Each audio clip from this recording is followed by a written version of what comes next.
Hi, my name is Kelsey Nees, and I'm presenting on behalf of my colleagues to present our research, which is over MRI-based morphometrics on the hand and wrist joint spacing in a patient with juvenile idiopathic arthritis.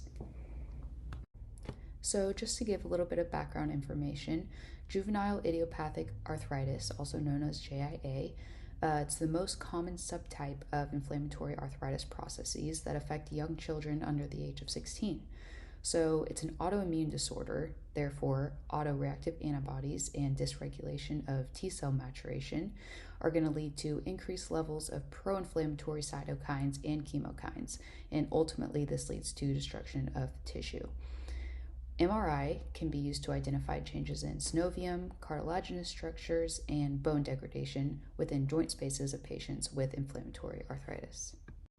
Moving on to the methods, our participant was a 23-year-old Caucasian female with an 11-year history of JIA, and MRI scans were taken of her right hand in both the coronal and the sagittal planes. We then took the images and analyzed them through Horos and CT Slicer, and these programs allowed for full 3D volume rendering and distance analysis between articular spaces of multiple carpal joints. Next, we took data from these software tools to measure the joint spaces between the carpal bones and the phalanges. The joint spaces that were evaluated included the radiocarpal, ulnocarpal, radial ulnar, radius scaphoid, radius lunate, ulnar lunate, and the ulnar triquetrum. We also took individual phalangeal joint spaces and captured within digits 1 through 5 of the metacarpal phalangeal, proximal interphalangeal, and distal interphalangeal. We then averaged 6 transects with equivalent spacing within each. So this is just an example of how we took the measurements for our study. On the left, you can see that this is the MCP joint on the 4th digit, and you can see the 6 measurements across the joint space with the green, yellow, blue, violet, light purple, and light blue lines. So these are 6 equidistant measurements within each joint space, and we averaged them to approximate the distance. And these measurements were taken in sagittal and coronal views so we could compare them.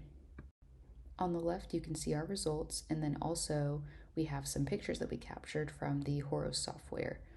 So we took note of the smallest and the largest measurements that were taken total, and we found that the smallest measurement was 0.778 millimeters in the coronal plane on the 5th digit DIP joint. We found that the greatest spacing occurred in the coronal view between the ulna and the triquetrum bone at 8.831 millimeters. There were also some points in both the coronal and the sagittal planes that measured under 1 millimeter.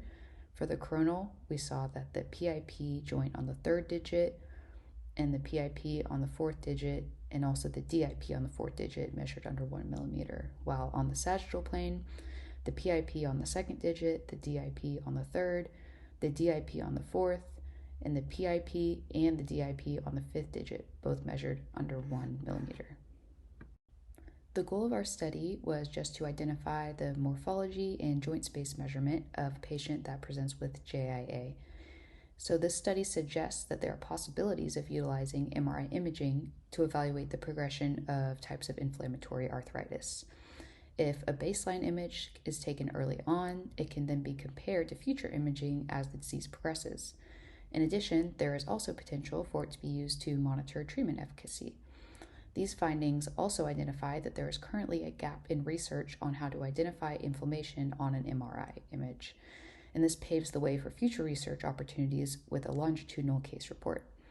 The downside to our study was that the patient has had JIA for 11 years, and there was not a baseline imaging for us to go off of to identify space narrowing. To conclude, there is abundant research potential in using MRI imaging to look at many different aspects of the JIA process, including but not limited to treatment efficacy and the changes in bone morphology. Utilizing MRIs to detect early bone erosion could be useful in determining dosage variability and also guiding the treatment course of inflammatory disease. And hopefully this will provide a better prognosis in preventing future joint damage. Further imaging and more statistical inquiry from our ongoing research may provide better insight into the progression of JIA and also its transition into other inflammatory arthritic conditions. And that is the end of our presentation over our research, and these are the references as shown. I thank you for your time, and if you have any questions, feel free to reach out to my email at kelsey.nees@okstate.edu. Thank you.